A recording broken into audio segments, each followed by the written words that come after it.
Sindicato Mexicano de Electricistas informa.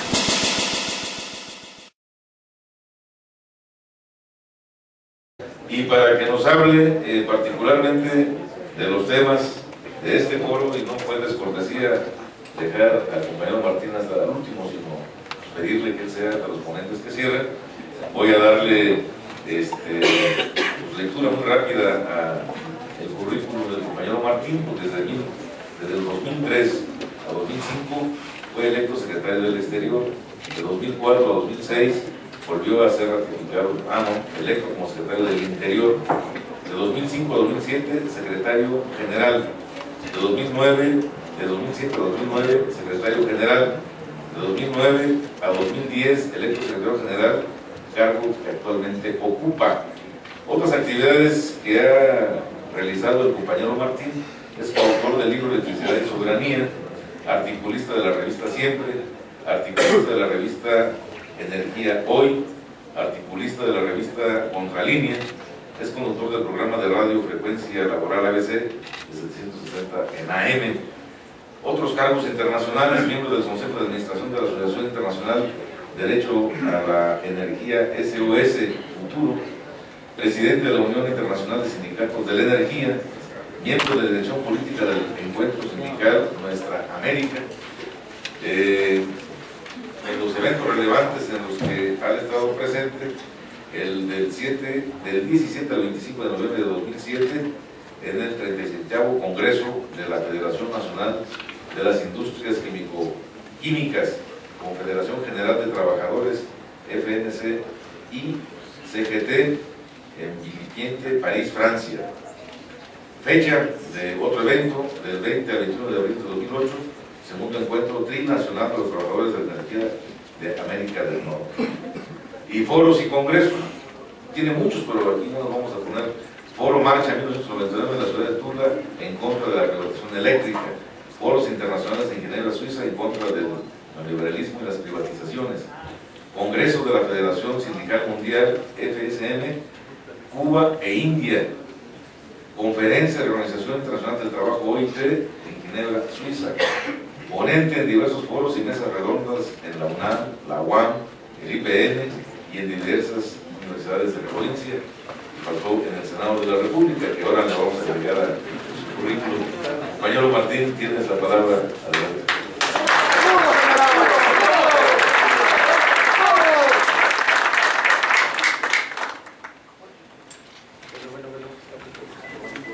Compañeras y compañeros que están en este foro sobre el mercado eléctrico, es uno de los temas de interés nacional. Queremos reconocer al senador Isidro Pedraza, Alejandro Encinas y a toda la fracción parlamentaria del Partido de la Revolución Democrática que tuvieron a bien abrir este foro en el marco de un tema que es relevante para la vida de nuestra nación. Y también decir que en este foro se planteó la colaboración de dos distinguidos ponentes con una trayectoria impecable: el compañero Fermín Paz, que es amigo del Sindicato Mexicano de Electricistas por más de muchos años. Hoy está aquí presente. No es fácil hacer un esfuerzo de 11 horas de vuelo, va a estar varios días acá y va a estar en la toma de protesta de los compañeros en el sindicato el próximo lunes. El compañero Gabriel también, que ha hecho un gran esfuerzo de la Federación de Trabajadores de Argentina y que han venido a explicar sus vivencias en sus propios países, porque acá en nuestro país la información que nos dan a través del Estado pues es la que da Televisa. Televisa también replica lo TV Azteca, y Milenio es la única información, y toda la información que nos dice que esta reforma va a transformar a nuestro país, que esta reforma va a generar miles de empleos. Hablaron de 500,000 empleos, no queremos tantos, nada más somos 15,000 trabajadores que estamos en la resistencia. Nada más. Y se van a hacer 500,000. La economía va a crecer a un ritmo sostenido de un 6-7%.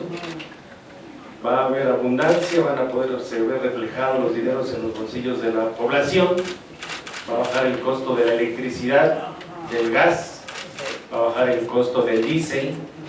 O sea, nos va a ir abundancia, como dijeron según nosotros, en frases célebres, que preparémonos para administrar la abundancia.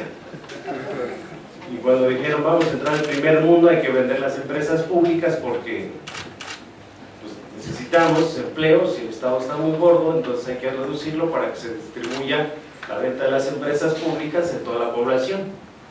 Y lo último que dijeron también en el 92 con la ley del Servicio Público de Energía Eléctrica, dijeron que con la reforma del 92 a la ley, donde incorporaron productores independientes, autoabastecimiento, cogeneración, generación para importar, para exportar, dijeron que nos iba a ir muy bien. Y lo último, del pillo Felipe Calderón, que dijo que el 10 de octubre de 2009, en cadena nacional, que con la extinción de Luz y Fuerza del centro iban a bajar las tarifas eléctricas, y con la extinción y el despido de 44,000 trabajadores iba a mejorar el servicio, que con esa decisión se iban a generar miles de empleos en la zona central del país. Y también dijeron que con esa medida la economía se iba a elevar. Y hoy estamos en crisis financiera, estamos en una recesión económica en nuestro país que no quieren reconocer las autoridades federales. El servicio no mejoró. En la zona metropolitana se robaron todo el conductor de cobre y lo cambiaron por aluminio. Las compañías contratistas, hay por lo menos más de 70 accidentes mortales de las compañías contratistas, son crímenes industriales. Y lo que hace pocos días, y que sigue replicando en cadena nacional el tema del servicio, reinauguraron las redes subterráneas del primer cuadro de la ciudad. ¿Saben cuánto le invirtieron en el primer cuadro de la ciudad? 1.200 millones de pesos. ¿Saben cuánto costaba darle mantenimiento a la red automática, que es la mejor red automática en todo el país? La CFE no tiene una red automática como la que se construyó con los trabajadores. Apenas se necesitaban 360 millones de pesos. No queremos espantar a la Secretaría de Desarrollo Social, pero si pasa esta reforma, ya no van a tener que ir a la CFE.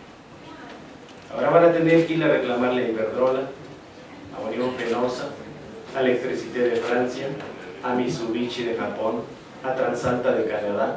Todas estas empresas son las que ya están generando electricidad en el país. Y ya lo vimos en la exposición de lo que va a pasar con ese supuesto mercado eléctrico. ¿Quién fija las tarifas eléctricas? Porque nos dicen es que las tarifas son muy altas y hay que bajarlas. La dice el gobierno, su posición. ¿Quién fija las tarifas eléctricas en el país? A propuesta de la CFE, las fija la Secretaría de Hacienda y la Secretaría de Economía y las avala la Cámara de Diputados.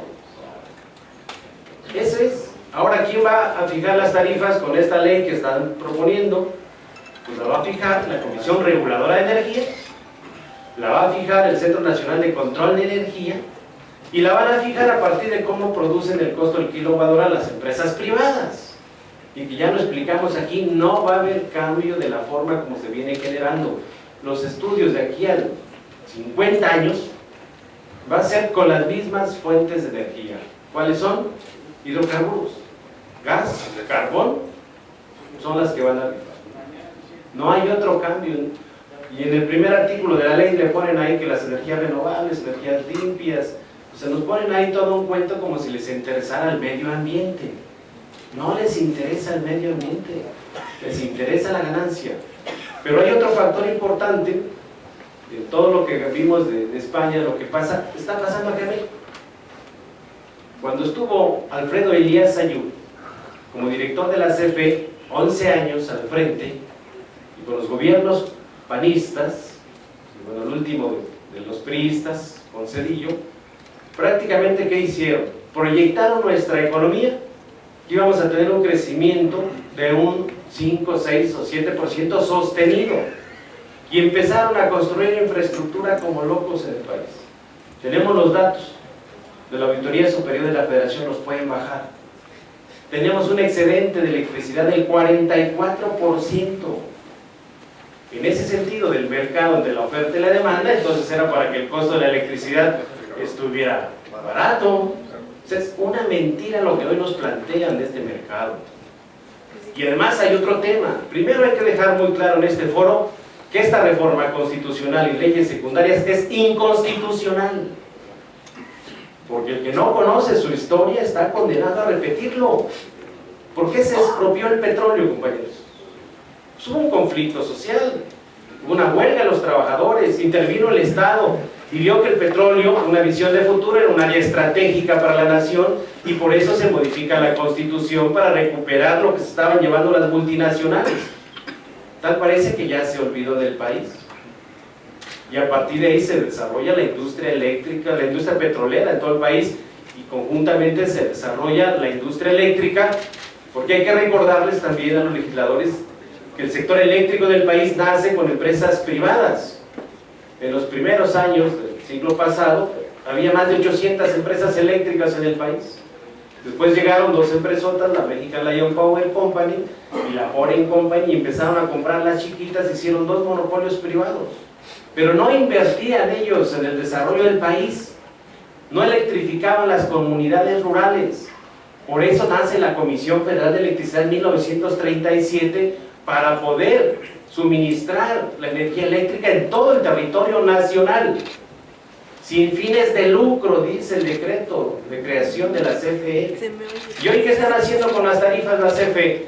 Están lucrando, compañeros. ¿Por qué están lucrando? Porque tiene la CFE una deuda espantosa, que esta iniciativa debió de haber ido acompañada de un estudio de impacto financiero y económico. Yo les pregunto a los legisladores si existe el estudio de impacto financiero y económico de lo que va a representar esta reforma. No existe, no lo tiene el Senado. Eso es simplemente para poder echar para atrás esta iniciativa de ley. No nos han explicado, ya leímos en las iniciativas, qué va a pasar con la deuda de Pidiregas. Y vean, no es poquito lo que se debe. Del 2000 al 2009 les hemos pagado 239,000 millones de pesos a los privados. ¿Y saben cuánto les debemos? 1.4 billones de pesos. Porque Fox y Calderón les firmaron permisos por 25 y hasta 30 años de generación eléctrica, donde dicen, el Estado te la va a comprar. Y entonces, ¿quién es el que diseñó toda estrategia? Pues han sido ellos. Y tranquilamente anda Calderón allá en Estados Unidos, cobrando una pensión por el orden de 5 millones de pesos al año. Y aquí hizo pedazos las finanzas del país.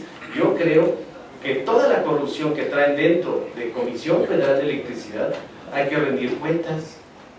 En la pasada legislatura, recordarán, en la Cámara de Diputados se creó una comisión especial que investigara toda la corrupción de CFE. ¿Quién era el presidente de esa comisión? César Augusto Santiago. Y después fue el director jurídico de CFE, y fue el que llegó y de inmediato en una junta de gobierno, en menos de 5 cuartillas, dijeron que la CFE está en quiebra. Y en mayo todavía, el año pasado, incrementaron en 8% el costo de la electricidad en todo el país. Pero ha traído un incremento del 250% el costo de la electricidad. Y no nada más está el tema de las tarifas que presentó la Secretaría de Desarrollo Social. Hay un tema que hay que ponerlo en el centro del debate.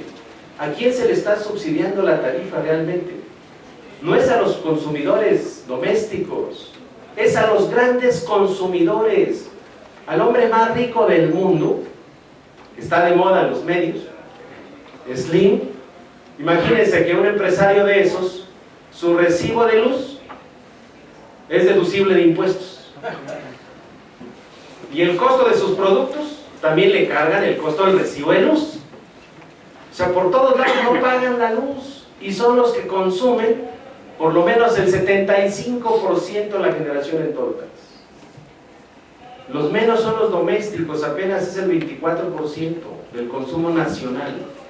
Por eso bien vale la pena que estos temas se expliquen. ¿Qué va a pasar con la deuda de Pidiregas, de CFE y de Pemex? En Pemex son casi 2 billones de pesos. ¿Qué va a pasar con los pasivos laborales?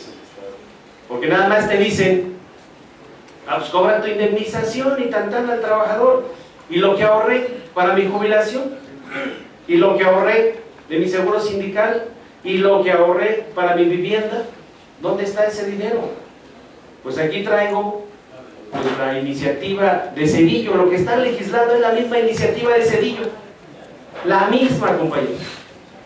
Pero aquí está la comparecencia de Luis Telles aquí en el Senado, bueno, no aquí, estaba mejor allá que aquí. Cada que llueve se inunda. Esa es la transparencia que nos dicen que hay que tener los sindicatos. Y entonces, en esa comparecencia le dicen, oiga, usted va a desincorporar, va a privatizar, y los adeudos que tiene con los trabajadores, ¿dónde están los fondos de previsión social? ¿Y saben qué contesta Luis Telles en la comparecencia? Dice, es que ese dinero, ese fondo hay que crearlo. Dice, una vez que se desincorpore el sector, se venda, ese dinero tiene que pasar a un fondo para poder cubrir las obligaciones con los trabajadores. Dice, porque todo el dinero de los trabajadores lo invertimos en la infraestructura eléctrica. O sea, nuestro dinero está invertido en la infraestructura eléctrica, compañeros. Por eso nos dicen, agarren la zanahoria, todo ese dinero, 50% o el 100% del bono, váyanse, y ya sus fondos, ¿nos vamos a liquidar, compañeros? No, que no. Entonces, tienen que rendir cuentas, tienen que explicarnos qué va a pasar con los pasivos laborales. No nada más de Luz y Fuerza del Centro, de Comisión Federal de Electricidad. Lo que decía la senadora Padilla hace un ratito, en el último ejercicio, que ya es público, de la CFE, traen un déficit de más de 25,000 millones de pesos, y el pasivo a corto plazo apenas son 45,000 millones de pesos, pero a largo plazo son 780,000 millones de pesos en CFE, para los trabajadores, lo que les deben. Y lo que les deben a los trabajadores de PP son más de 2 billones de pesos. ¿Quién va a pagar esos recursos? Eso es lo que no han puesto en esta iniciativa. Dicen algunos senadores del PRI, principalmente, dice, bueno, no es necesario el impacto económico y financiero en esta iniciativa. Eso le toca a la Cámara de Diputados. Dice, no, aquí, esto es inconstitucional. No puedes legislar contrario al interés de la nación. ¿Por qué se nacionalizó la industria eléctrica? Hay que explicárselo muy claro, ojalá se esté transmitiendo en el Congreso. Porque este sí es un tema de interés nacional. Hace unos días, en el Mundial de Fútbol, en todas las plazas públicas pusieron televisiones.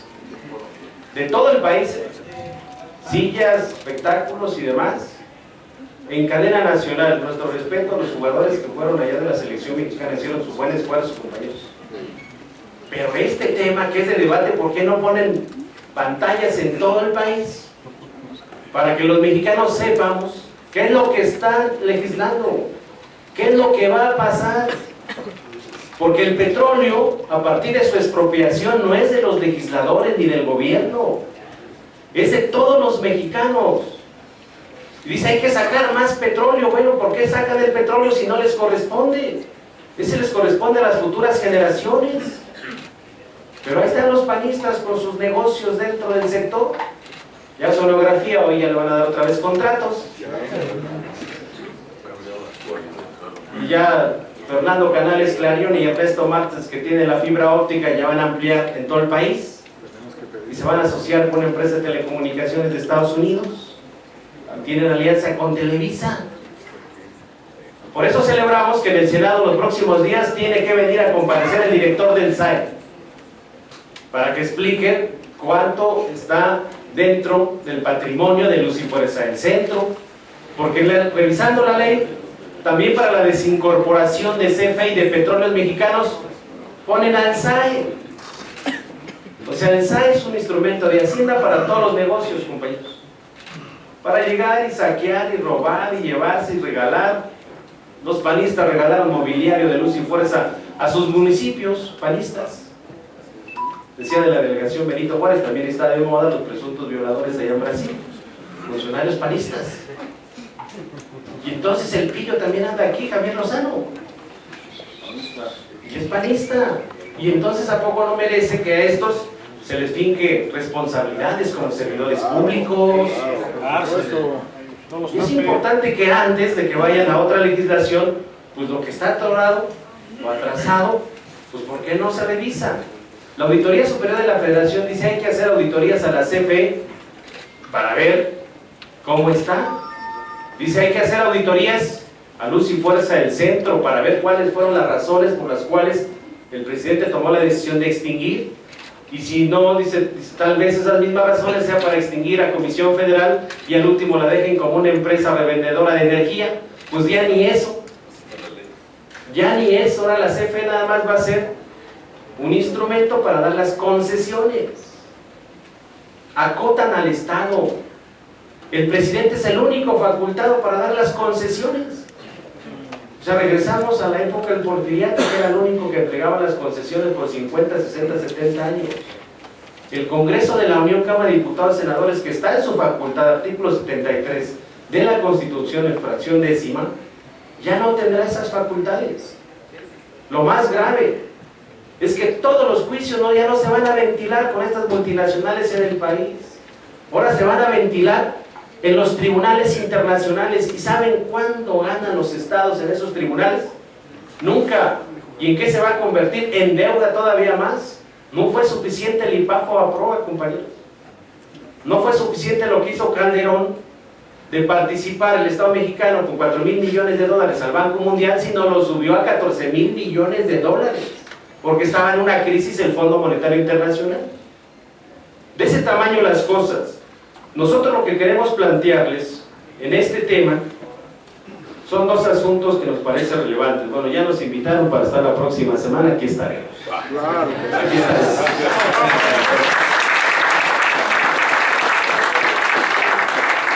Aquí estaremos. Y queremos decirles que hay una iniciativa de ley que presentamos desde 12 de septiembre de 2013.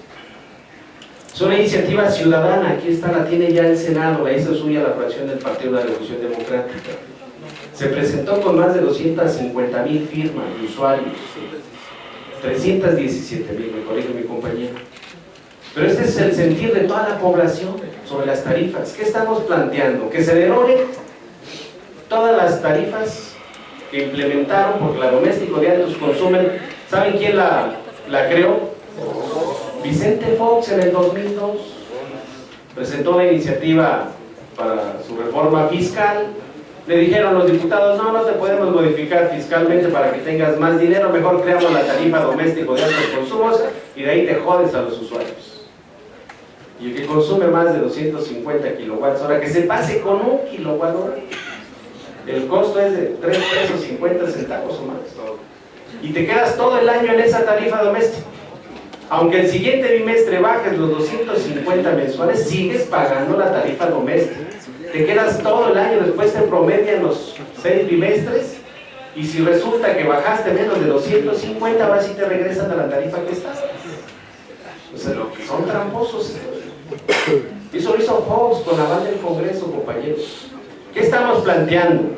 Y esto nos debe de resolver el conflicto a todos los usuarios que hoy están aquí de la montaña de Guerrero, de todas las organizaciones que están dentro de la Asamblea Nacional de Usuarios y de la Red Nacional en contra de los altos costos de las tarifas. Esta iniciativa es elevar a rango constitucional el derecho a la electricidad como un derecho social y humano. No puede ser considerada la electricidad como una mercancía. No puede ser que a los usuarios domésticos se dejen al vaivén del mercado eléctrico. ¿Qué es lo que va a pasar si esto pasa? Todos los medidores que están instalando la CFE, que por cierto es un solo contrato con USA. USA ya hizo una alianza con General Electric. Esta empresa, sus medidores digitales, no hay forma de saber el consumo.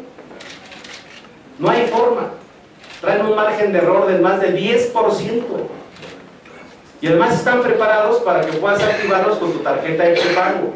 Te corten la electricidad vía remota. Y entonces tienes que pagar por adelantado la luz. En este mercado, el que no tenga dinero, le van a cortar la luz.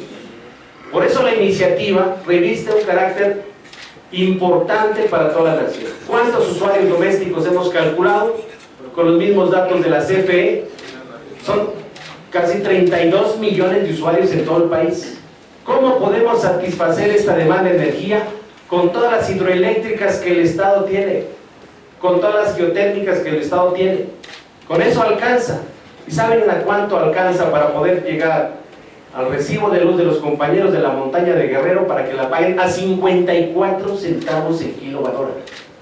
54 centavos. Ya sacamos los datos con los técnicos, con los ingenieros, con nuestros financieros, y nosotros le decimos a la Secretaría de Desarrollo Social, como parte de esta medida, que puedan apoyar esta iniciativa de ley y en el Senado la hagan y podamos abrir el debate sobre este tema.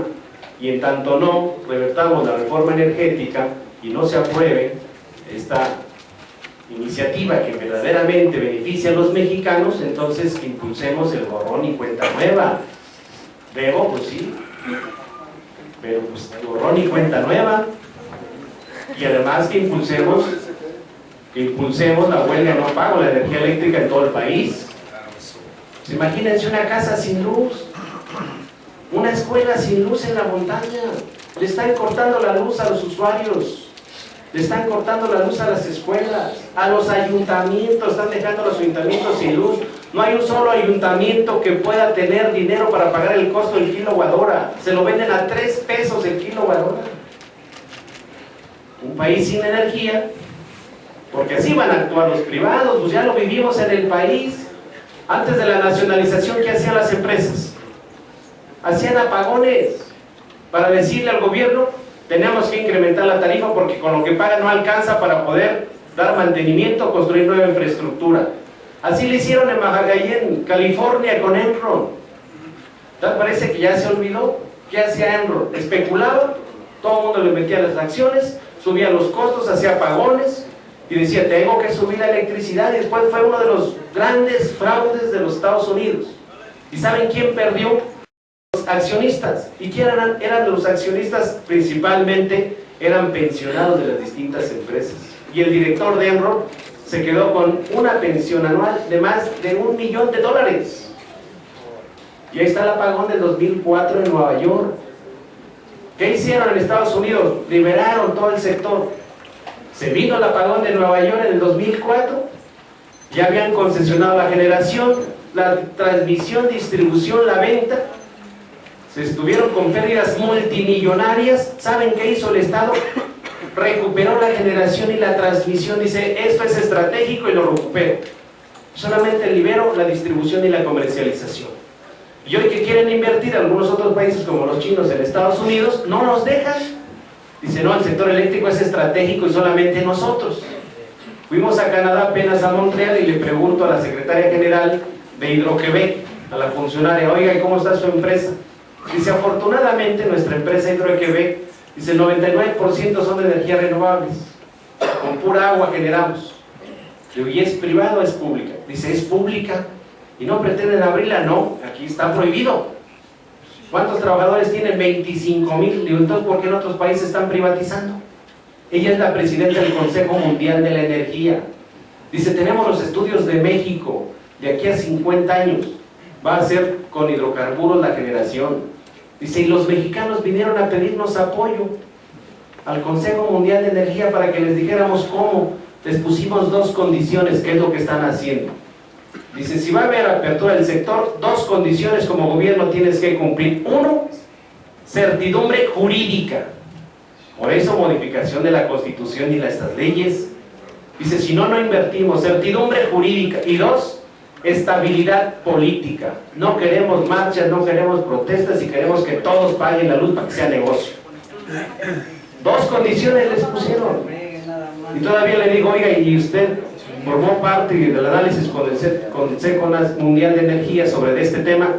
Dice: sí, y me da pena decir que su gobierno ni siquiera sabe cómo va a ser la tasa de retorno. Tenemos que hacerle los estudios de ese tamaño, compañero. Y esto es grave, de lo que está pasando, que se está legislando no en beneficio de los mexicanos, en beneficio de los intereses de las multinacionales. Quedarse con todo el sistema de transmisión, dice: el Estado se va a quedar con el sistema de transmisión, es lo que sale más caro mantener. No puedes calcular cuánto es el porteo que les vas a cobrar de la energía y cómo son las pérdidas a través de enviar la energía de una planta, imagínense, del Golfo, traerlo hasta acá. ¿Cómo puedes calcular las pérdidas de electricidad en esa caída de tensión? ¿Cómo puedes calcular lo que le vas a cobrar de porteo? Pero si falla la red de transmisión o de distribución, el Estado es el que va a pagar. Las que van a generar y distribuir van a seguir ganando. El Estado es el garante. Esto no puede ser.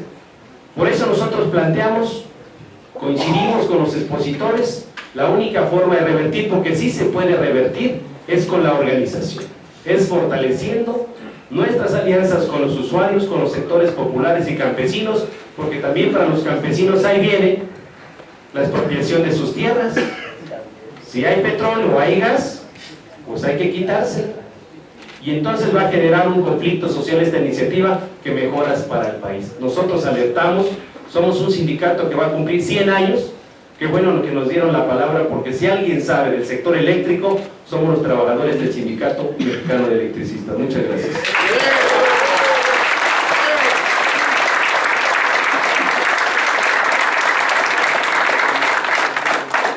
Antes de pasar a la clausura, le vamos a dar la palabra a los compañeros a ver. Vamos a hacer un agregado. Bien es cierto, toda esta estrategia energética hoy se presenta en el interior de la República, en las comunidades indígenas y campesinas hay despojo de sus tierras. Hay proyectos del Banco Mundial y un proyecto es la hidroeléctrica La Parota, que lleva casi 10 años queriéndose construir, pero tenemos excedente de electricidad del 44%. 44%, ¿es suficiente con las hidroeléctricas del sureste para abastecer toda esa región? Claro que es suficiente. Y entonces hay una represión por parte del Estado. Queremos denunciar, porque el martes hubo una movilización aquí. Hay compañeros que están presos políticos. Uno de ellos es el compañero Marco Antonio Suástegui, del Consejo de Ejidos opositores a la presa La Parota. También el ESME ha estado participando y apoyando. Está la compañera Enedina Rosas Pérez, consejera ejidal de San Felipe, Conacayán, Puebla. Está el compañero Juan Carlos Flores, integrante del Frente de Pueblos en Defensa de la Tierra y el Agua, de Puebla, Morelos y Tlaxcala. En Morelos están construyendo una termoeléctrica, les van a quitar toda su agua. Estas comunidades están construyendo ductos de gas y de agua, y hay una represión por parte del Estado, tanto federal como estatal. También denunciamos la represión de nuestro compañero Abraham Cordero, que es representante del Frente de Campesinos y Pequeños Propietarios de Texmelucan, que también están en la cárcel. Son presos políticos como los presos políticos que ha tenido el ESME por mantener una lucha de resistencia. Muchas gracias. Mantente alerta a nuestra transmisión.